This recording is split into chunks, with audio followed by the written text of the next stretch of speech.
Shalom, selamat pagi sahabat Yesus cinta Alkitab. Oh, puji Tuhan untuk hari yang baru. Meskipun di Perth saat ini sangat dingin ya, sekitar 3 degrees. Mari kita bawa di dalam doa pembukaan untuk membuka pembacaan dan juga perenungan hari ini. Bapa, kami ucap syukur Tuhan dalam segala keadaan kami. Kami mau datang kepada Engkau dengan kerendahan hati kami. Menyerahkan hidup kami ya Bapa, untuk dipimpin oleh Roh-Mu. Terima kasih Tuhan Yesus. Terima kasih untuk keselamatan yang sudah Kau sediakan buat kami. Kami mau pegang terus sampai pada akhir hidup kami. Terima kasih Roh Kudus, Engkau menyertai setiap kami, sehingga pembacaan dan perenungan hari ini boleh memberikan rema yang baik buat hidup kami dan boleh kami lakukan di dalam nama Tuhan Yesus. Amin. Puji Tuhan. Kita masuk ke pembacaan hari ini masih dengan kitab Kejadian. Ini hari Selasa, besok kita masuk dalam pembahasan bebas.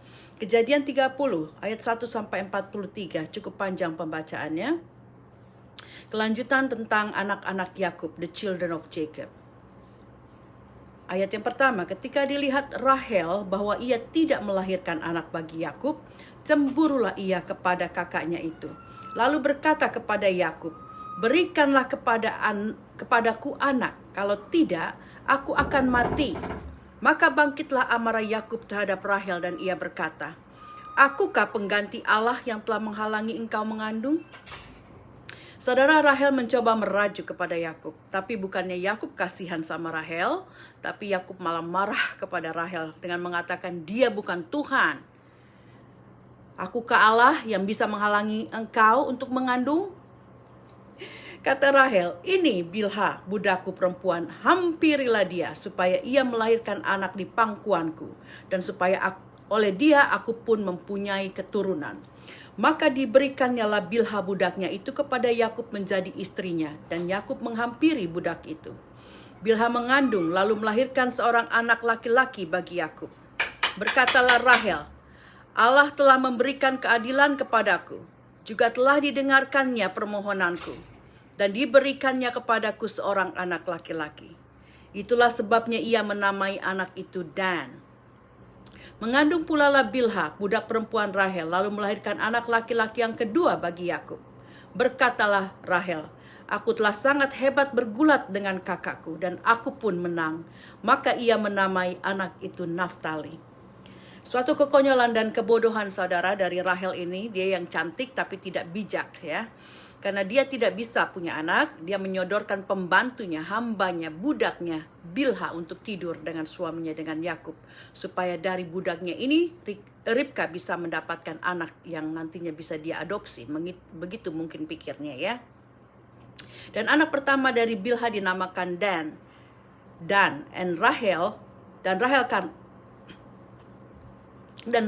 Dinamakan Dan oleh Rahel, karena katanya Allah telah memberikan keadilan kepadanya dan telah mendengar permohonannya. Dan anak laki-laki kedua dari Bilha dinamakan Naftali oleh Rahel, karena dia merasa menang setelah bersaing sekian lama dengan Lea, kakaknya yang sudah punya 4 anak laki-laki pada waktu itu. Ayat 9, ketika dilihat Lea bahwa dia tidak melahirkan lagi, diambilnyalah Silpa budaknya perempuan dan diberikannya kepada Yakub menjadi istrinya. Dan Silpa budak perempuan Lea melahirkan seorang anak laki-laki bagi Yakub. Berkatalah Lea, "Mujur telah datang." Maka dia menamai anak itu Gad. Dan Silpa budak perempuan Lea melahirkan anak laki-laki yang kedua bagi Yakub. Berkatalah Lea, "Aku ini berbahagia. Tentulah perempuan-perempuan akan menyebutkan aku berbahagia." Maka ia menamai anak itu Asher. Saudara, kita baca ayat-ayat ini ya, ketika saya baca juga saya cuma bisa geleng-geleng kepala ya. Ini kakak adik yang jor-joran atau bersaing untuk mendapatkan anak dari Yakub.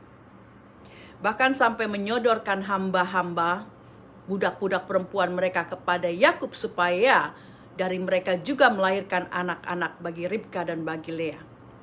Dan Lea yang sudah punya 4 anak laki-laki ternyata masih juga jealous, masih juga iri ketika Rahel adiknya menyuruh hambanya Rahel Bilha untuk melahirkan anak. Ketika Bilha melahirkan 2 anak, ternyata Lea juga masih iri. Jadi dia juga ambil hambanya, pembantunya Silpa, untuk juga tidur dengan Yakub, dan dari Silpa menghasilkan 2 anak juga. Anak yang pertama diberi nama Gad, Gad ya, oleh Lea, bukannya God, Tuhan. Dia mengatakan mujur telah datang. Tetapi dalam Bible bahasa Inggris dikatakan a troop comes. Sebuah pasukan datang. Mungkin maksudnya sekarang dia sudah punya lebih banyak anak laki-laki. Ada 5 anak laki-laki dengan hadirnya Gad. Dan terus dari hambanya Silpa juga lahir lagi anak laki-laki keduanya yang diberi nama Asher oleh Lea. Karena dia berbahagia dan dia berharap para wanita menyebut dia berbahagia karena sekarang dia mempunyai 6 anak laki-laki. 2 dari Silpa. Ketika Ruben pada musim menuai gandum pergi berjalan-jalan, didapatinya lah di padang buah Dudaim. Lalu dibawanya kepada Lea ibunya. Kata Rahel kepada Lea, berilah aku beberapa buah Dudaim yang didapat oleh anakmu itu. Jawab Lea kepadanya, apakah belum cukup bagimu mengambil suamiku? Sekarang pula mau mengambil lagi buah Dudaim anakku? Kata Rahel, kalau begitu biarlah ia tidur dengan engkau, Yakub tidur dengan Lea pada malam ini sebagai ganti buah Dudaim anakmu itu. Sorry tadi ada suara, saudara. Ada yang tidak happy saya melakukan hal ini. Saudara, buah Dudaim, kita kembali, atau dalam bahasa Inggris disebut mandrakes ya, adalah semacam berry-berry, buah semacam atau dari rumpun berry begitu ya. Kata Dudaim adalah bahasa Yahudi atau Hebrew yang mungkin ada hubungannya dengan Dodim, yang berarti sexual love. Karena itu buah ini dianggap mempunyai khasiat untuk membantu fertility atau kesuburan seseorang yang mandul. Nah, karena itu juga Rahel pun sangat menginginkan buah ini karena dia belum juga mendapatkan anak. Jadi ketika anak tertuanya Lea Ruben membawa buah ini kepada ibunya, Rahel sangat memohon untuk diberikan beberapa dari buah itu. Tapi Lea masih sengit ya. Dia bilang, apa belum cukup? Engkau ambil suamiku, sekarang engkau juga mau buah Dudaim yang didapat oleh anakku Ruben. Dan Rahel menjawab bahwa ia akan mengizinkan Lea untuk tidur dengan Yakub kalau Rahel diberikan buah Dudaim yang didapat oleh Ruben, anak Lea ini. Saudara, so mix up ya. Kalau kita baca, kayaknya hal seperti ini tidak terjadi atau jarang sekali terjadi pada kenyataan hidup kita sekarang ini, but it's happened that time ya. Ceritanya ribet ya, ceritanya ribet. Ini perempuan-perempuan bersaudara, kakak adik, tapi pada berselisih dan sirik-sirikan tentang seorang laki-laki yang bernama Yakub dan tentang anak-anak keturunan dari Yakub ini. Dan Yakub, saya kira dia senang-senang aja ya dapat perempuan sono sini. Dan bukan salah Rahel juga kalau Yakub itu lebih sayang kepada dia. Jadi Lea seharusnya mengerti. Dari awal Yakub memang sudah jatuh cinta kepada Rahel. Nah, semoga sih cerita ini tidak terjadi pada zaman ini ya. This is too messy, terlalu berantakan. Kita teruskan ayat 16. Ketika Yakub pada waktu petang datang dari padang, pergilah Lea mendapatkannya sambil berkata, engkau harus singgah kepadaku malam ini, sebab memang engkau telah kusewa dengan buah Dudaim anakku. Sebab itulah tidurlah Yakub dengan Lea pada malam itu.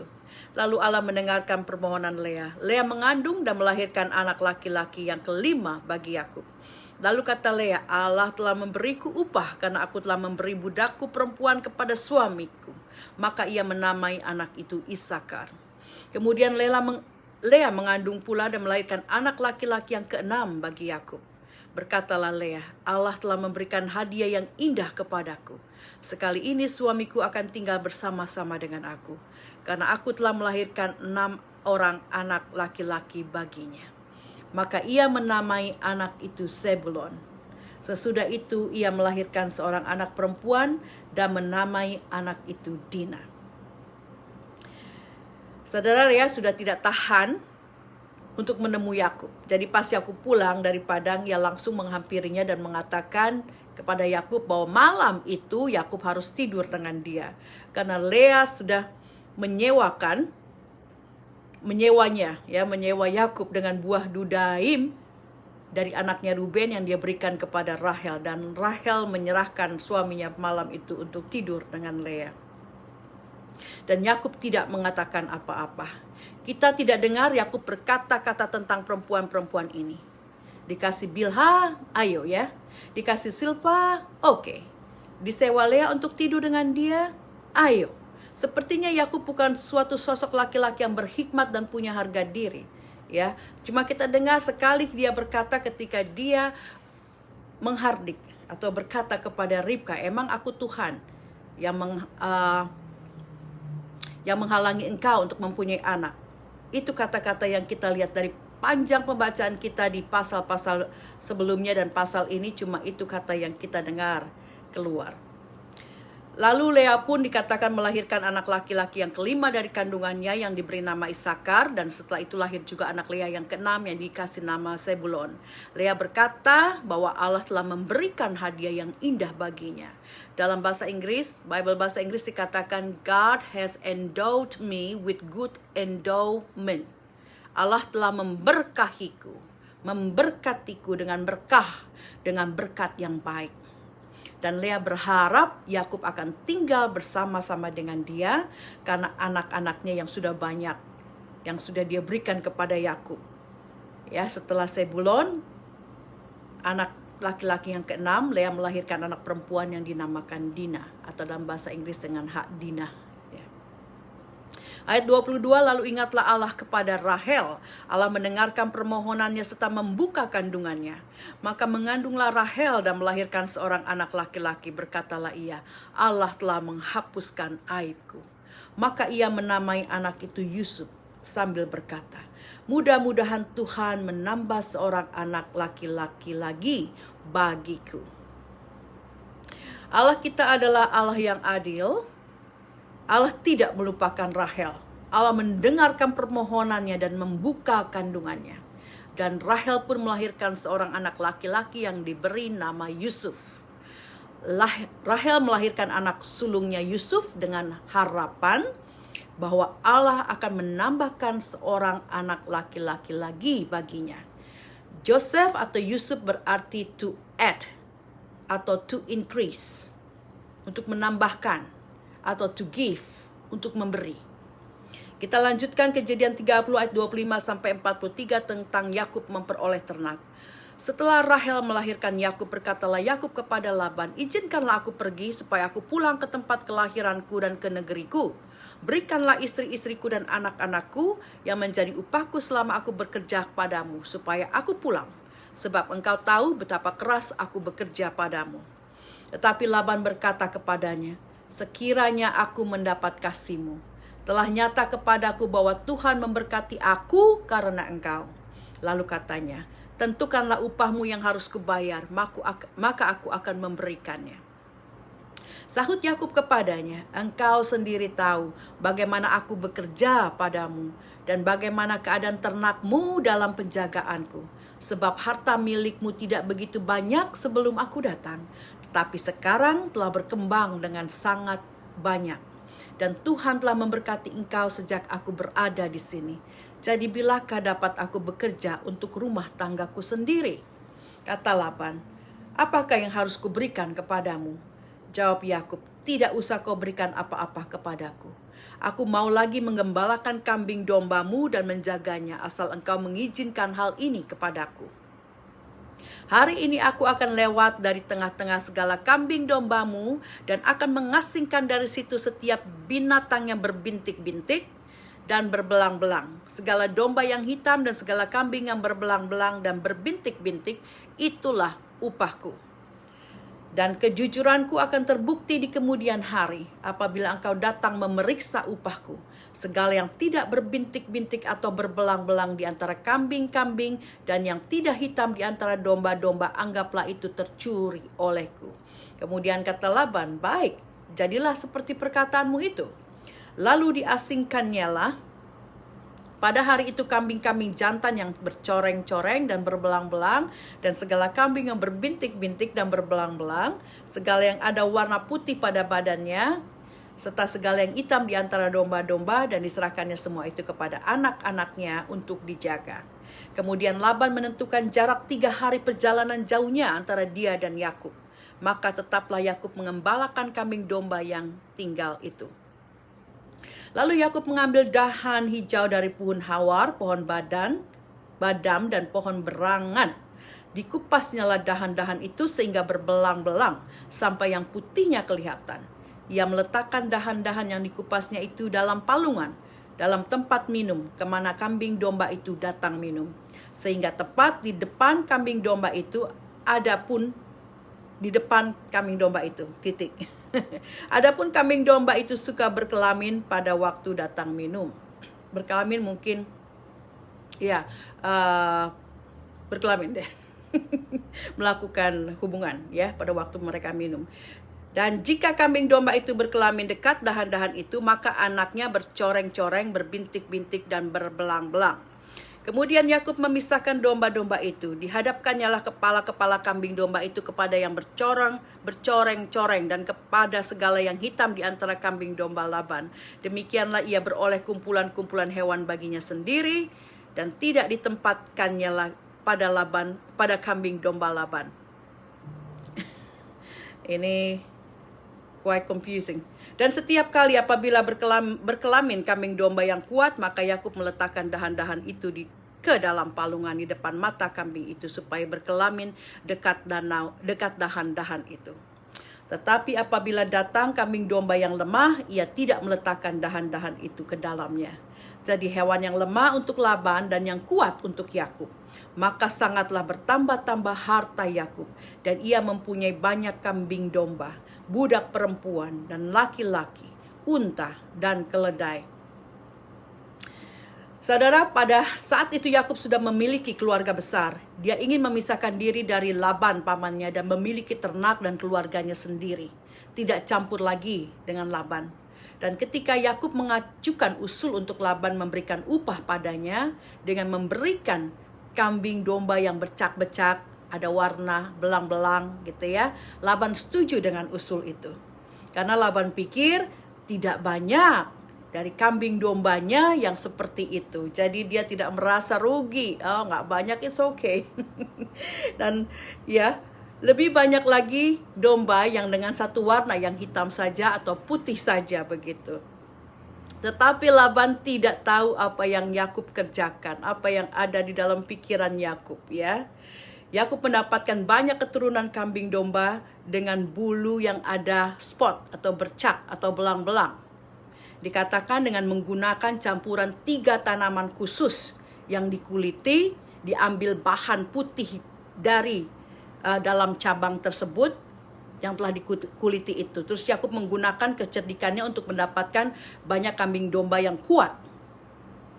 Karena yang kuat dia ambil dan dia suruh untuk minum di dalam palungan itu, dan ada sesuatu yang dia lakukan dengan campuran 3 cabang-cabang ini yang sudah dia kuliti ya. Kita nggak tahu bagaimana, saya tidak bisa membayangkan, tetapi itu yang dikatakan. Jadi dia ambil yang kuat, kalau yang lemah-lemah dia nggak akan melakukan itu. Jadi karena itu dia mendapatkan ternak-ternak yang kuat, dan Laban tinggal sisanya yang lemah-lemah. Dia dapat ternak yang kurang baik. Nah saudara, kecerdikan ini adalah berkat dari Tuhan, kita percaya ya, bukan semata karena usaha Yakub, tapi karena pernyataan dan berkat Allah. Dikatakan bahwa Yakub kemudian bertambah kaya, kambing dombanya bertambah banyak. Dia juga punya budak perempuan dan laki-laki, unta dan keledai. Dan saat itu Yakub sudah bekerja pada Laban selama 20 tahun. 7 tahun dia mendapatkan Lea, dia tambah lagi 7 tahun untuk mendapatkan Rahel yang dicintainya, dan dia bekerja lagi 6 tahun untuk menjaga kambing dombanya, sampai Yakub mempunyai domba ternak yang banyak, dan juga hamba-hamba dan keledai dan unta. Saudara, rema apa yang kita dapat dari pembacaan hari ini? Yang pertama, Rahel merajuk kepada Yakub. Mungkin ada ibu-ibu orang-orang yang seperti Rahel ini ya, suka merajuk, merengek-rengek, atau suka manja-manja yang tidak berguna kepada seseorang atau kepada suaminya. Mungkin permintaannya bukan soal anak, tapi bisa juga sesuatu yang material. Misalnya cuma karena tetangganya atau bahkan saudaranya yang baru beli ini itu. Jangan anggap enteng saudara. Dalam bersaudara, darah daging kita bersaudara, sisters, brothers, kita ada kejelesan. Pasti ada. Karena setiap manusia berbeda. Meskipun lahir dari ibu bapak yang sama, hati manusia berbeda. Jadi jangan anggap ada yang tidak jealous. Kalau engkau berhasil, engkau sukses, saudara-saudaramu ada yang tidak jealous. Pasti ada. Ya. Jadi untuk ibu-ibu atau orang-orang ini ya, yang tetangganya atau saudara-saudaranya ada sesuatu yang baru yang mereka beli, dia jadi juga menuntut suaminya untuk memberikan hal yang sama kepadanya. Dia tidak mau tahu apakah suaminya itu mampu atau tidak. Karena ada rasa persaingan, ada rasa iri hati, dia mau apa yang saudaranya atau tetangganya punya, dia juga punya. Apalagi kalau orang itu adalah seseorang yang dia pantau ya, dia melihat orang ini terus, atau dianggap sebagai saingannya. Jadi kalau dia punya itu, aku juga harus punya dong, karena aku bersaing dengan dia. Nah, mari ibu-ibu jangan kita jor-joran atau bersaing untuk hal-hal yang tidak berarti. Seperti pamer-pamer barang baru atau barang mewah, pamer-pamer atau ada kesombongan karena kedudukan suami yang tinggi dalam suatu perusahaan atau seorang pengusaha yang sukses. Atau sebaliknya, jangan engkau juga iri hati karena orang lain yang mendapat promosi ataupun sesuatu yang baik dari kehidupannya. Dia lebih makmur daripada engkau. Mari, jangan kita merongrong, ya, mengganggu, menyusahkan suamimu dengan hal-hal yang tidak berarti. Tetapi support, dukung suamimu untuk tetap dekat dengan Tuhan dalam kesibukan dia yang bagaimanapun. Engkau wanita, istri, sebagai pendukung suami, sebagai pendamping suami, lakukan yang baik untuk suamimu. Jadilah istri atau wanita yang bijaksana, bukan yang hanya taunya merajuk, merengek, atau manja-manja. Ya, kalau saja Rahel berlaku sebagai wanita yang sejati, yang berhikmat, yang hatinya tulus, saya percaya ceritanya akan lain. Dia tidak akan punya rasa iri hati terhadap kakaknya Lea, dan dia tidak akan berlaku bodoh menyodorkan budaknya Bilha kepada suaminya Yakub. Kalau dia melakukan hal yang baik, dia mempunyai hati yang bijaksana, saya percaya pasti Allah akan membuka kandungannya lebih awal. Ceritanya bakal lain. Nah saudara, kalau engkau menghadapi masalah, jangan juga engkau lari ngadu kepada suamimu, ya ibu-ibu. Apalagi kalau suamimu itu bukan atau belum orang percaya. Sedangkan engkau orang yang sudah mengenal Tuhan. Meskipun dia suamimu, jangan meminta konsult atau berkonsultasi dengan orang yang tidak takut akan Tuhan. Karena kita tidak akan pernah mendapatkan jawaban yang baik dan tidak pernah ada solusi yang baik.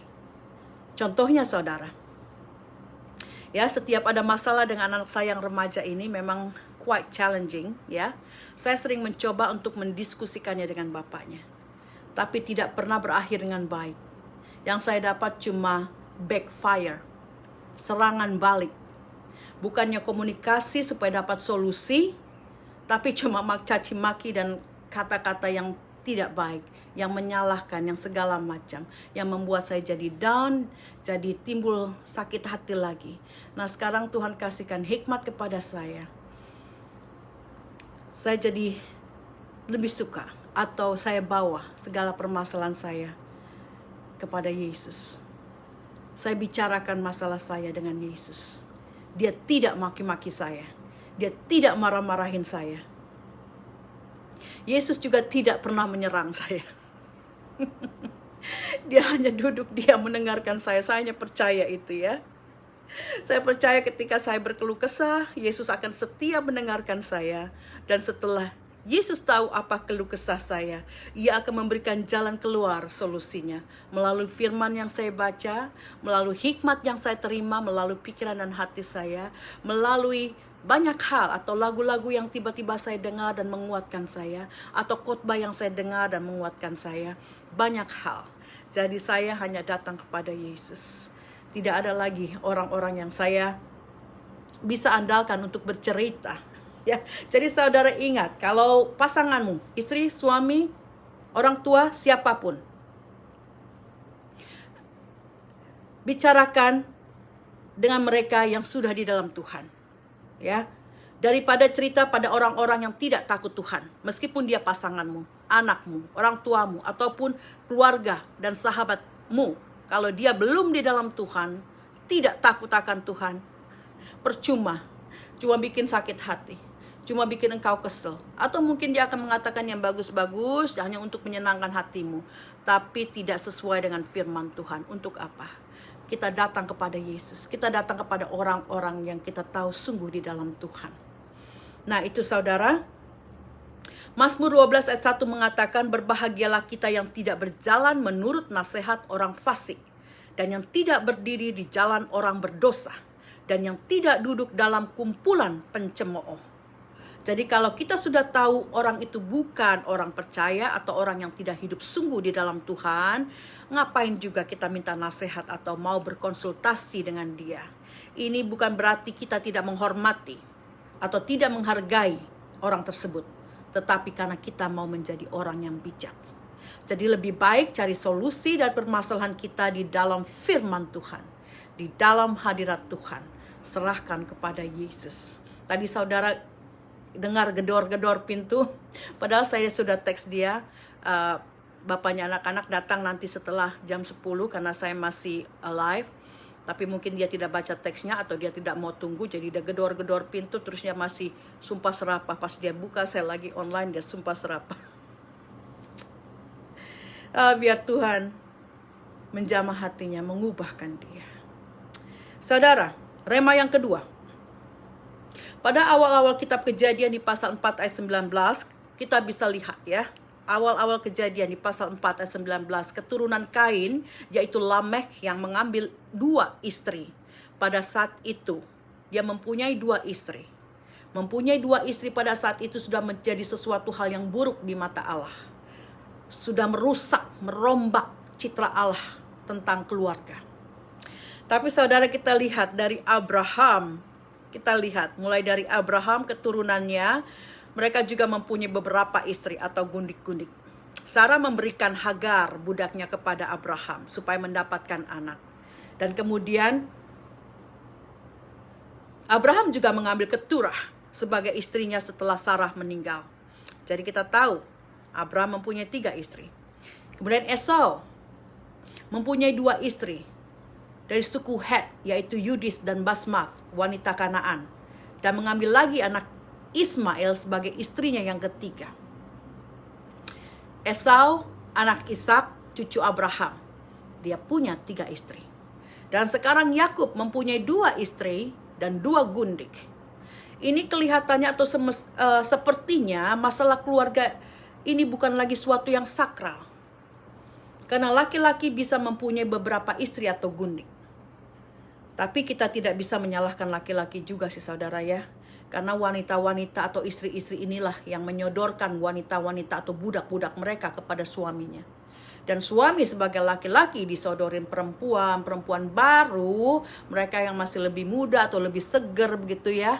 Ya mau aja lah. Ya, jadi saudara, bagi kita, apa yang kita dapat, apa yang kita pelajari dari sini, bukan berarti Allah sudah meniadakan kesakralan dalam keluarga. Bukan berarti itu tidak ada urusannya dengan Allah, tapi kedegilan hati manusia, kebodohan manusia itu sendiri yang menjadikan atau membuat kesakralan keluarga itu menjadi hancur. Jadi jangan berkecil hati atau merasa malu dengan kesalahan dan dosa kita. Bapak-bapak kita ya, mereka juga sudah berdosa. Asal kita mau mengakuinya saudara. Kalau kita berdosa, kita akui. Tuhan akan lupakan dosa-dosa kita. Jangan kita merasa condemn atau terkutuk karena dosa yang pernah kita lakukan. Kita sudah lihat orang-orang yang Allah pilih. Abraham, bapa bangsa-bangsa. Yakub yang dipilih dari keturunannya akan lahir Tuhan Yesus. Mereka bukan orang-orang yang sempurna. Tapi ketidaksempurnaan mereka tidak menjadikan rencana Allah yang sempurna itu menjadi batal atau cancel. Sekali lagi, ketidaksempurnaan mereka, bapak-bapak sebelum kita ya, bapak bangsa-bangsa Abraham, Yakub dan juga kita, ketidaksempurnaan kita tidak akan menjadikan rencana Allah yang sempurna itu menjadi batal atau cancel. Jadi ketika engkau berdosa, jangan merasa terkutuk, merasa terbeban, atau merasa tak berharga. Ingat, kesempurnaan Allah di dalam Yesus sudah mengambil semua ketidaksempurnaan kita. Tuhan Yesus sudah angkat segala ketidaksempurnaan kita. Disalib. Dia sudah bawa segala sakit penyakit kita. Menyalibkan segala kekurangan kita di kayu salib. Dan dengan darahnya kita sudah ditebus. Kita orang-orang yang sudah ditebus, saudara. Dan saudara, satu lagi, kalau kita berdosa, kita minta ampun dan kita percaya Tuhan mengampuni. Tapi sebaliknya juga jangan kita menghakimi. Ya, jangan kita menghakimi saudara-saudara kita yang berdosa. Engkau yang melihat seseorang yang berdosa, jangan engkau hakimi. Doakan. Engkau bisa berkata-kata dengan dia, perkatakan. Kalau dia tidak terima ataupun engkau takut untuk berkata, at least you pray for them. Ya, engkau doakan. Seperti ketika orang-orang Farisi dan ahli-ahli Taurat, mereka membawa seorang wanita yang kedapatan berzina kepada Yesus.